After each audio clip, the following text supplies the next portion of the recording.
Hey, it's Chris here today from Huckabones Equipment. In today's video, we're going to be talking about this unit beside me, which is the Kubota Z232-42. So in today's video, it's an overview video, so we'll start at the front, work our way back. We're also going to be pointing out and bringing to you some tips that'll help you in the operational aspect of the unit after purchase. So stick with us.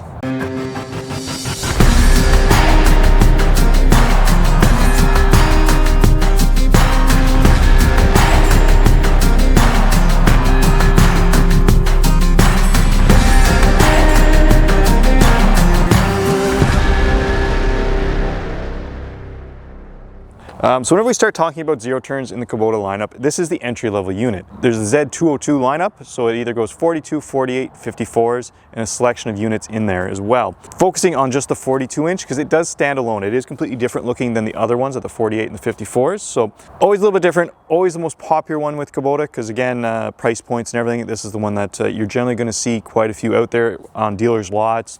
You're going to see a selection. I'm thinking right now in stock we probably have 15 or 20 of them. You know, it's a popular unit for a lot of people. So if you're looking to cut half an acre to up to potentially 2 acres, depending on how much time you have, this is the unit for you. So lots of overlap too in that Kubota lineup. So you're going to see in the 42-inch, whether it's a zero turn like this, you're going to see some T series and then bigger units as you go up. Okay, so starting out front on these units, you'll see 2 nice wide front tires. What's the benefit of that is your ride system. You'll see a lot of the competition whenever you get into how wide the front tires are.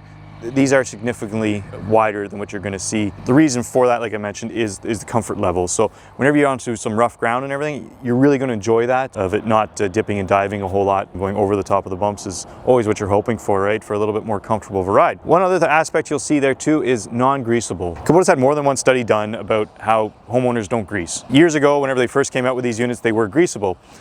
They've since discovered that the average homeowner will not be greasing it, so let's make it sealable, make it last longer, do more for you. So you'll see no grease points out front here. You won't see any on the deck. One of those things, whether you're for that or against it, you won't see any grease points. So whenever we start talking too about that mower deck, there's 2 things to kind of point out about it. So it is a fabricated deck, so it is an awesome deck. It's nice and deep. It's got about 6 inches there.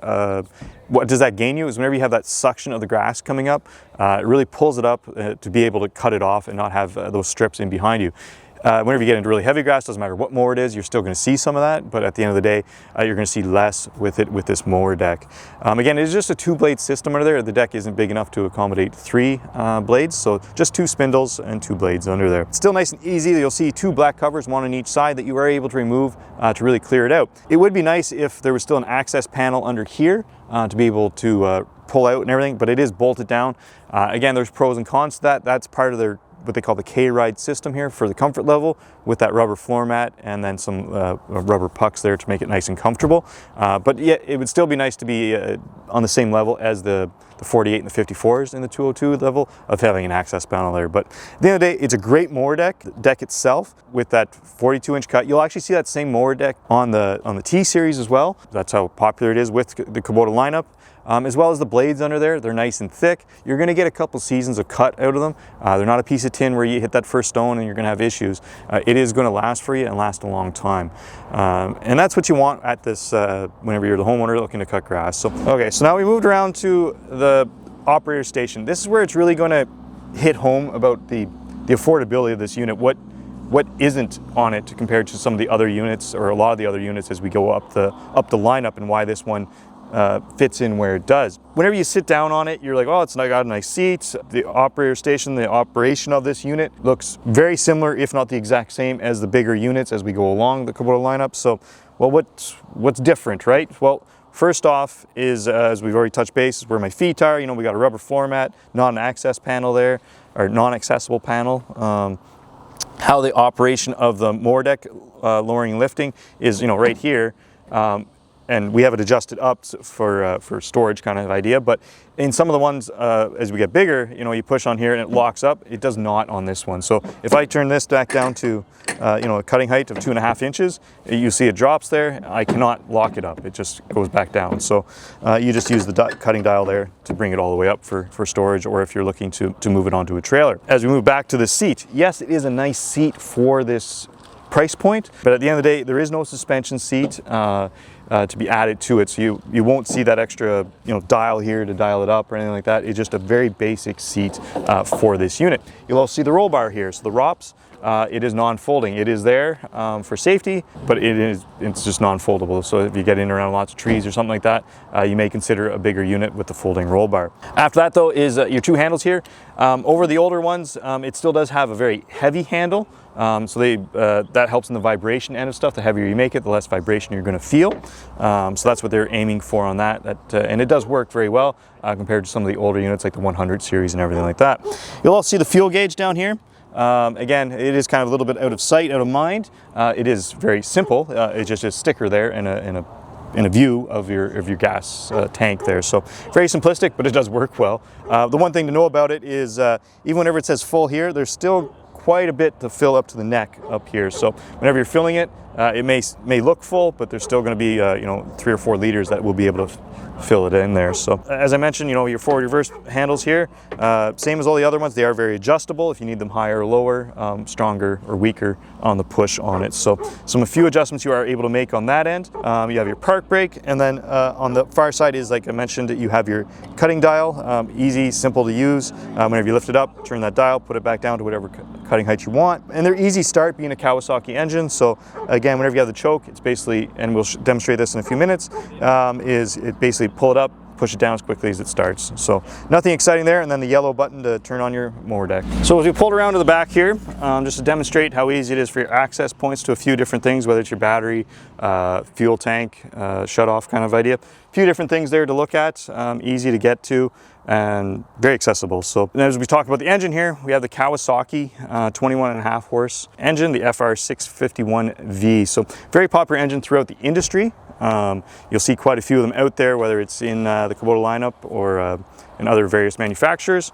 It's very reliable, it's great, gives you lots of power, especially for the size of that mower deck. So even as you go up the lineup, the 48s and the 54s don't increase a whole lot in the Kawasaki horsepower range. So it just lasts. It does what it wants whenever you want it to, gives you lots of power. You'll also see the smaller tires. As we talked about affordability, whenever you compare it to the 48s and the 54s in the 202 lineup, again, a much smaller tire, a much different rim. It's not that bi-spoken one that looks like it's moving really fast. So kind of a more basic tire there, but again, at the price point you're looking at, it is still a good sized tire with lots of comfort there whenever you whenever you're looking at rougher cutting surfaces and whatnot there. So that brings us kind of to the overview aspect of it. Kind of points out all the key features that you're going to see on a Z232-42. So let's jump to it now and bring you some of the tips. So whether this is your first time, 100th time, 1,000th time starting up a zero-turn mower, they're all basically the same. So whenever we focus on this unit in particular, there's a few key things that you want to do before firing it up that you know how to do it. So first one is you want to make sure that your park brake is on. So you'll see that it's just lever up and down on it. Whenever it's in the engaged one, then you can start a kind of idea, but if it's not engaged, you'll hear a click. You'll actually hear the click, and its sound comes from down in this area. That's very important to know, because if we get through them, you'll hear clicks in different spots. So you want to make sure that's engaged in the on position. After that, the next one is your two handlebars here. So this is what makes the machine go forward, reverse, side to side, and makes all your turns.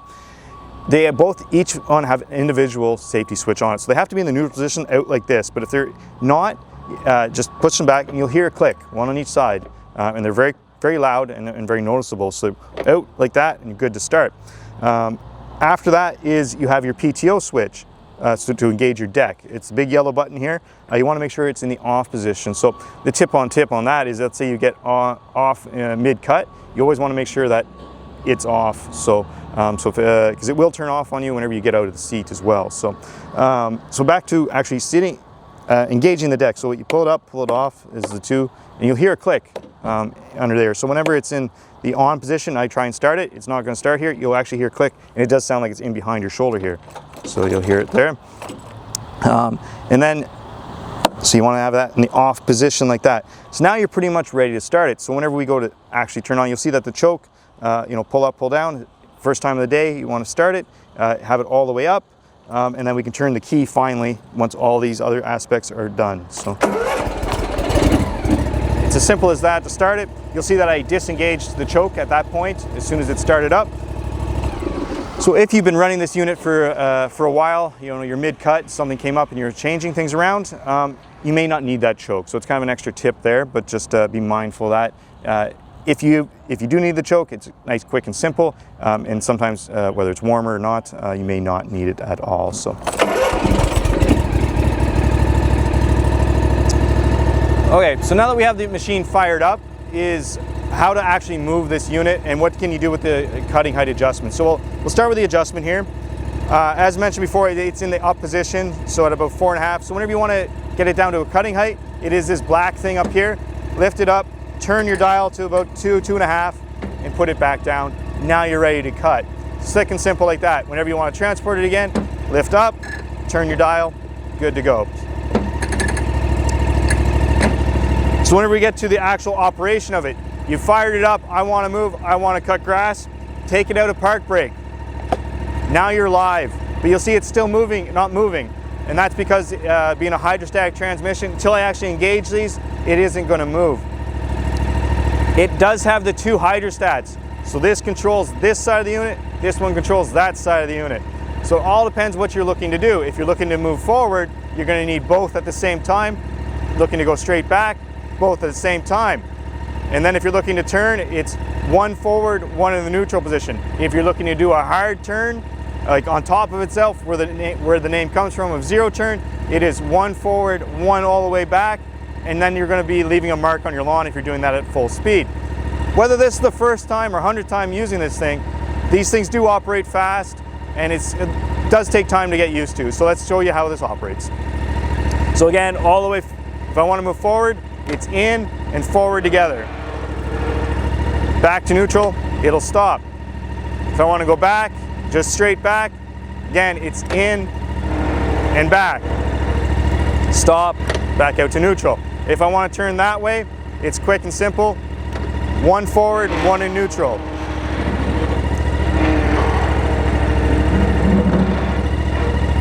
Again, now if I want to go that way, same idea. 1 forward, 1 in neutral.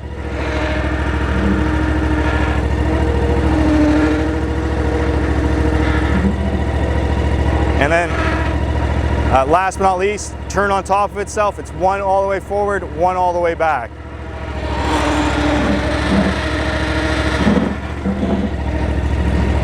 And again, stop in neutral. So very simplistic.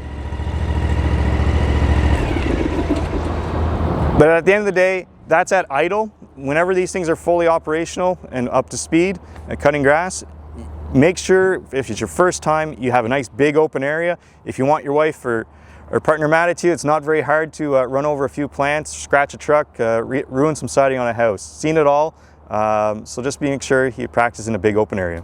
So that brings the end of today's video. I hope you enjoyed learning about the Z232-42 on all the key features, as well as some operational tips whenever you do purchase one. So if you enjoyed today's video, please like and subscribe. And if you have any comments, please leave them down below. Thank you.